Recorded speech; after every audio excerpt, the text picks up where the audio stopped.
इस वीडियो में आप जानने जा रहे हैं कि सहारा का साम्राज्य कैसे बना, क्यों डूबा और साथ ही बहुत सारे उन सवालों के जवाब जो शायद आपके जहन में अभी फुदक रहे होंगे कि आखिर क्यों सुब्रत राय सहारा श्री के दोनों बेटे उनके अंतिम संस्कार में शामिल नहीं हुए, कैसे ये साम्राज्य इतना बढ़ता चला गया और क्यों आखिर वो एक दिन इतनी बड़ी मुसीबत में घिर गए कि जेल तक जाना पड़ा। ये सारी बातें मैं आपको बहुत सिलसिलेवार ढंग से इस वीडियो में बताने जा रहा हूँ।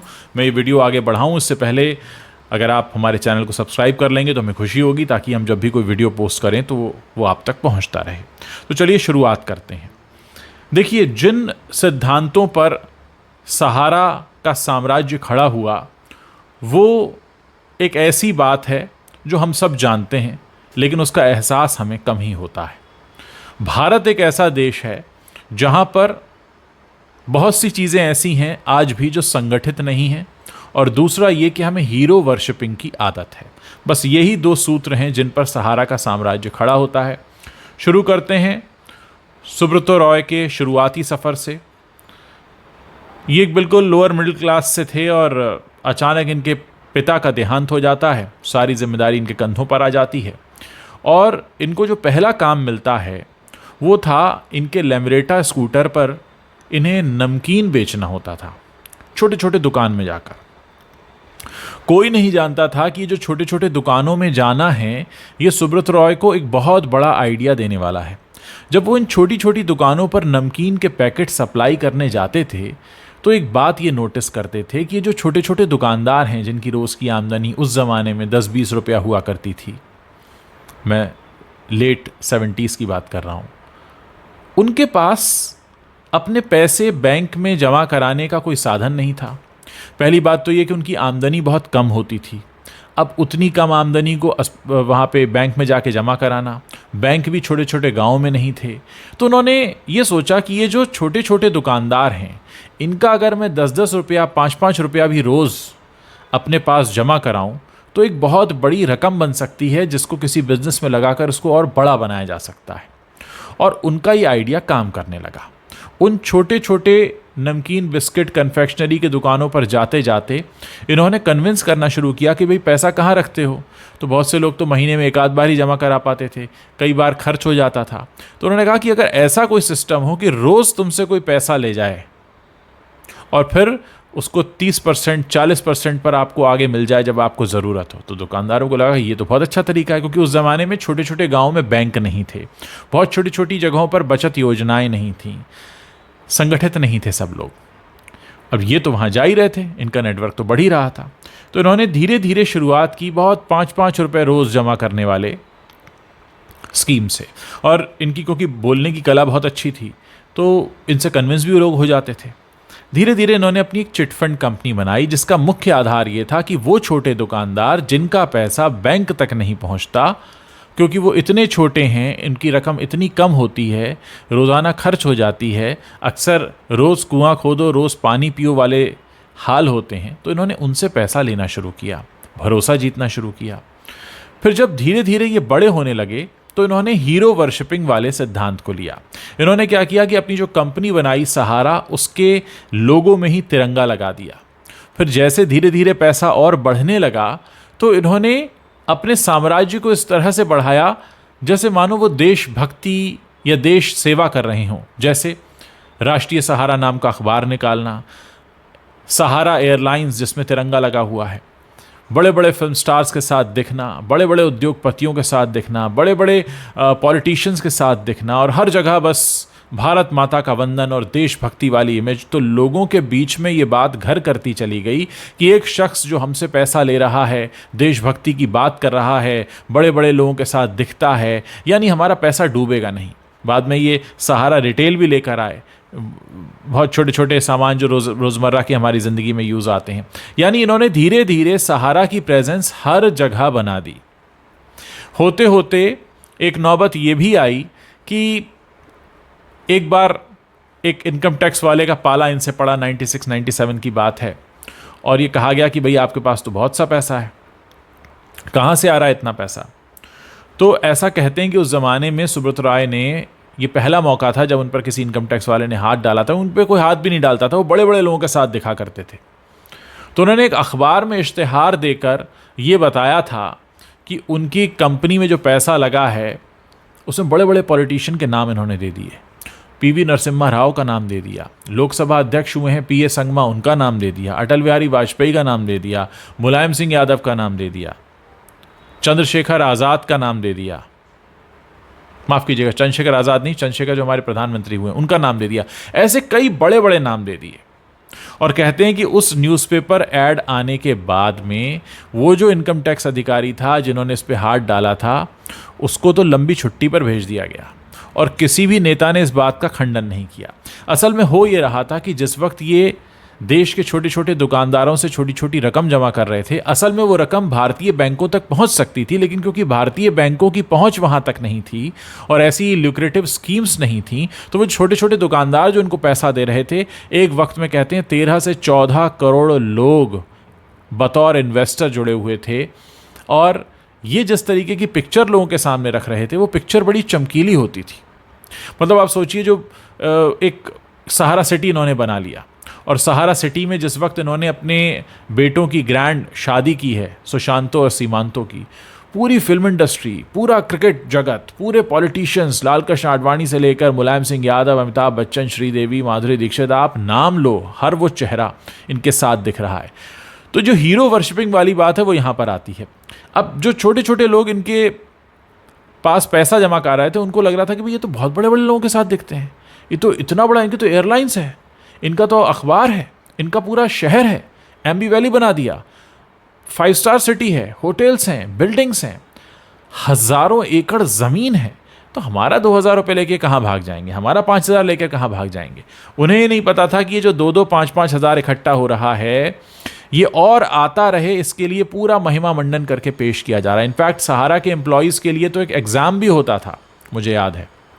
उनके टीवी चैनल्स भी आ गए थे, करीब 25-30 चैनल भी थे, कि अगर आप वो एग्ज़ाम देंगे तो आपकी सैलरी बढ़ जाएगी सहारा के एम्प्लॉयज़ की, जिसमें सहारा के महिमा मंडन से जुड़े सवाल होते थे, सहारा श्री के बारे में बताइए और ये सारा। तो कुल मिलाकर हीरो वर्शिपिंग वाले मॉडल पर ये शिफ्ट हो गए थे। पहले इन्होंने छोटे छोटे दुकानदारों से पैसा लेना शुरू किया, पैसा जमाना शुरू किया, तो उन्होंने बड़ी मछलियां फंसाई, क्योंकि जो पॉलिटिशियंस होते हैं आप जानते हैं सबके पास ब्लैक मनी होता है, किसी भी पार्टी के हो, कांग्रेस हो, भाजपा हो, सपा हो, आप तो उस वक्त ही नहीं। तो इन सब से भी इन्होंने लेना शुरू किया। वो जो 96-97 में जो ऐड आया था फाइनेंशियल ईयर में, वो इस बात का सबसे बड़ा सबूत था कि उस ऐड के बाद किसी ने खंडन नहीं किया था। अब आगे बढ़ते हुए समझते हैं कि ये साम्राज्य जब इतना बढ़ रहा था, इतने बड़े बड़े लोग इनके साथ खड़े थे, इनकम टैक्स ऑफिसर इन पर हाथ डालने की हिम्मत नहीं करते थे, तो आखिर ऐसा क्या हुआ जो ये साम्राज्य डगमगाने लगा। हम इस पर आते हैं। असल में हुआ ये कि सहारा एक गलती कर रहा था, और गलती ये थी कि मैच्योरिटी के बाद इन्वेस्टर्स को पैसा वापस लौटाने की जगह वो कोशिश ये कर रहा था कि हमारे इन्वेस्टर बढ़ते जाएं, ताकि अगर किसी को पैसा लौटाने की नौबत आए भी तो हम अपने पास से नहीं, बल्कि एक इन्वेस्टर ने लगाया है, बाकी 10 का और आ गया, उसमें से वापस कर दिया।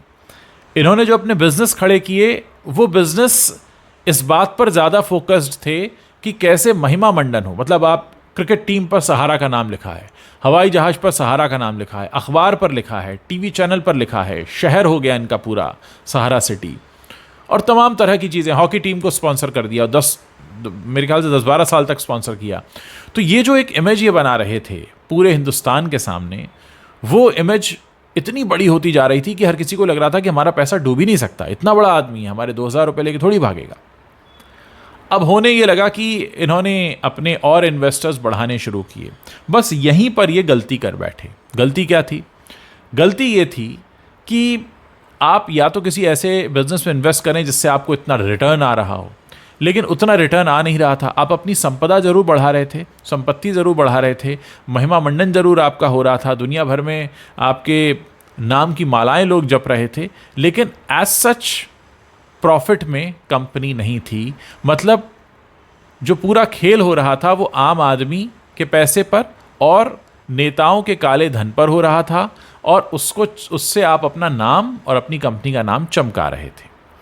जब होते होते 2009 आ गया, क्योंकि ये सब कुछ अर्ली 80s में शुरू हुआ है, 96-97 का तो मैंने आपको बता ही दिया कि इनकम टैक्स ऑफिसर ने पूछा कहाँ से आ रहा है पैसा, तो उन्होंने अखबार में ऐड निकाल दिया था, इतने बड़े पॉलिटिशियंस के नाम लिख दिए थे, मनमोहन सिंह का नाम भी लिख दिया था उस वक्त। मनमोहन सिंह प्रधानमंत्री तो नहीं बने थे, वित्त मंत्री थे शायद। तो तमाम बड़े नेताओं के, मतलब काशीराम का नाम लिख दिया था। तो हर पार्टी से नाम लिखे थे, चाहे मुलायम सिंह यादव की समाजवादी पार्टी हो, बसपा हो काशीराम की, या अटल बिहारी वाजपेयी की भाजपा हो, या कांग्रेस से भी नाम थे, सभी पार्टियों से नाम थे। मनमोहन सिंह का मैंने आपको बताई।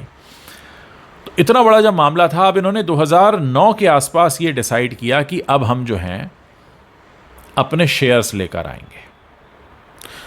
यहां पर ही गलती की शुरुआत होती है। जब ये शेयर्स लेकर अपने आने वाले थे, उस वक्त ये सेबी के पास गए और सेबी के पास जाकर इन्होंने ये कहा कि हम अपनी पब्लिक लिस्टिंग कंपनी लाना चाहते हैं। सेबी ने कहा ठीक है, बताइए क्या है आपके पास।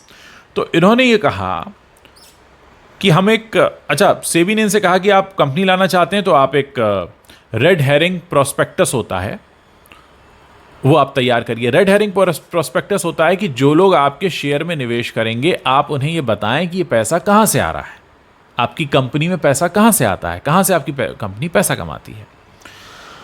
अब जो उन्होंने डिटेल लिख कर दिया, उसमें सेबी को थोड़ा शक हुआ कि क्लैरिटी नहीं है कुछ। चिटफंड कंपनी तो थी, लेकिन ये क्या है। फिर उन्होंने अगला कदम ये चला कि इन्होंने कहा कि साहब हम ऑप्शनल फुल्ली कन्वर्टेबल डिबेंचर्स, जिसको OFCD कहते हैं, वो लेकर आ रहे हैं। अब ये क्या है, तो उसको मैं आसान भाषा में आपको समझाता हूं।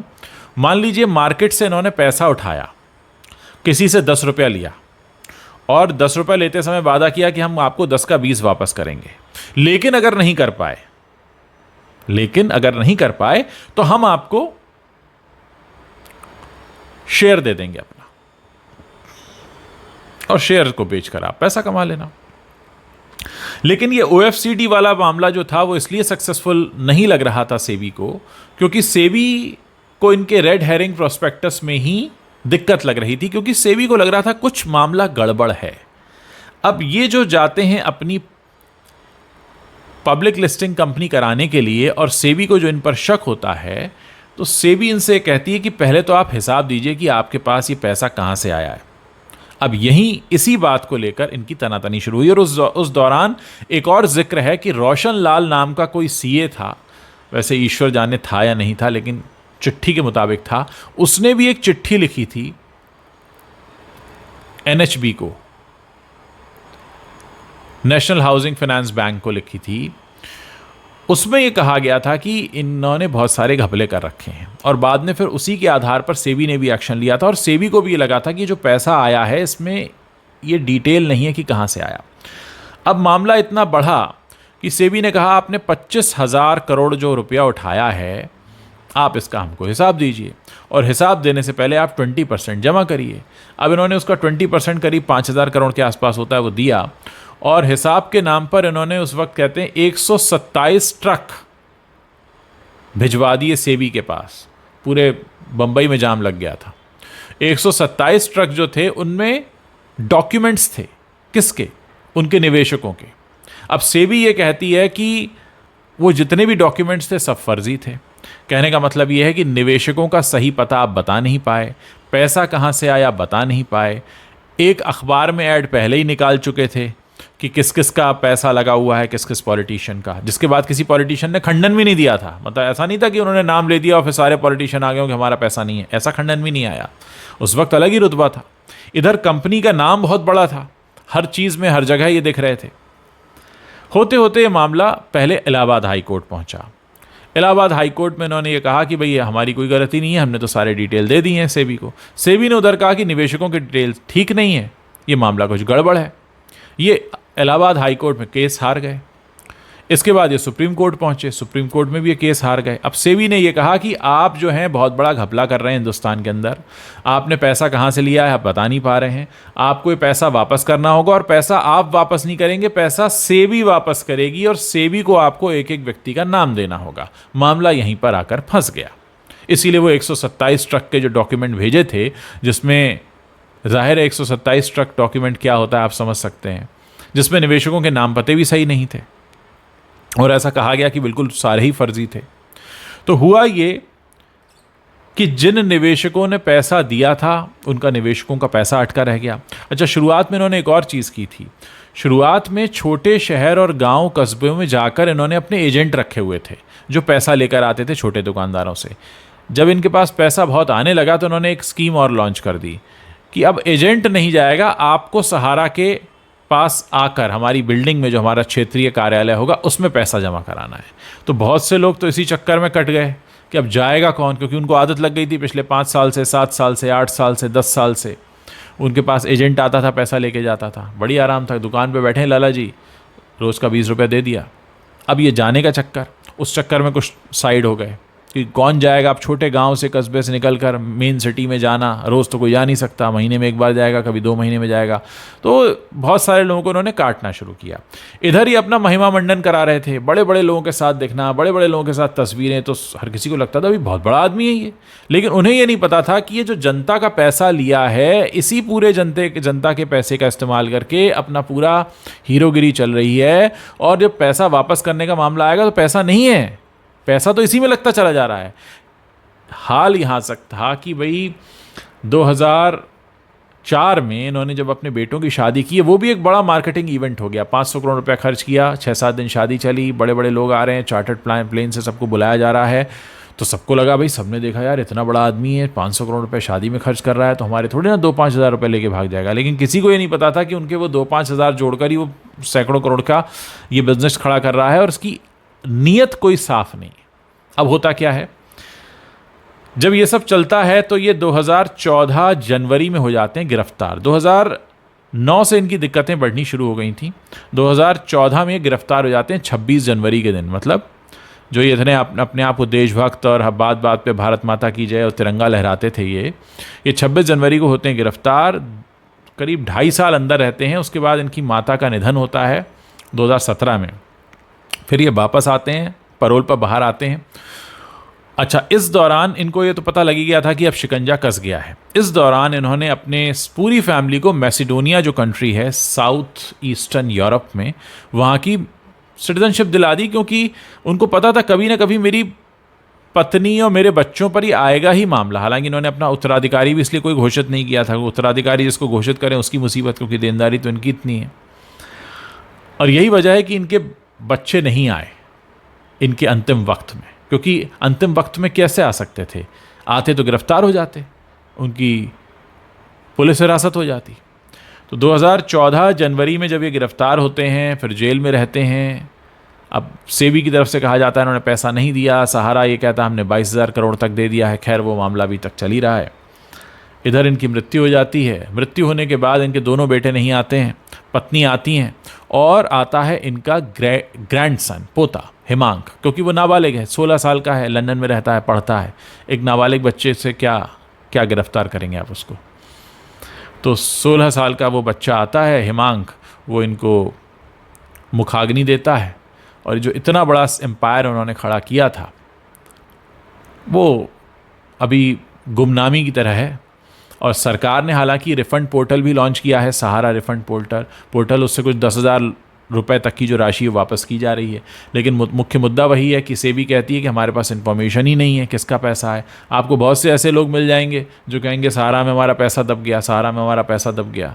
कोई ये नहीं मिलेगा कि हमने सहारा से इतना कमा लिया, क्योंकि इनकी कई स्कीम ऐसी थी कि आपके अच्छा ये स्कीम पूरी हो गई, अब इसमें लगा दो। मतलब बेसिकली पैसा वापस देना नहीं होता था इनको। जो आ गया एक बार इनके चंगुल में, बस उसे अपने हीरोगिरी में घुमाते थे। और लोग भी घूमते थे। हीरो वर्शिपिंग का तो हमारे हिंदुस्तान में बड़ा रिवाज है। हम तो हर किसी की पूजा करने लगते हैं। कोई बड़ा सा आ जाए हमारे सामने, फिल्म स्टार के साथ दिखने लगे, पॉलिटिशियन के साथ दिखने लगे, बड़ी बड़ी बातें करने लगे, तो हम तो सोचते हैं हाँ बस मज़ा आ गया, यही है प्रभु।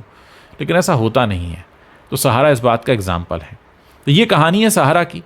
जिन बच्चों के लिए उन्होंने इतना झूठ बोला या ऐसा झूठा साम्राज्य खड़ा किया, वो बच्चे ही अंत समय में उनके साथ नहीं थे। तो स्वर्ग नर्क सब यहीं है, यहीं देखा, यहीं जिया, यहीं गए। और बहुतों को मिसाल दे गए कि कभी इस तरीके की कंपनी में पैसा मत लगाओ, ज़्यादा पैसे का शॉर्टकट मत ढूंढो, और महिमा मंडन करके पूजा करना, हीरो वर्शिपिंग करना, ये छोड़ दो। हम सब इंसान हैं, मिट्टी के बने हैं, एक दिन मिट्टी में मिल जाएंगे। इस पूरी कहानी से हमें सबक यही मिलता है। आपको ये पूरी कहानी कैसी लगी मुझे कमेंट सेक्शन में आप बता सकते हैं। मैं आपके कमेंट्स पढ़ने का इंतज़ार कर रहा हूँ।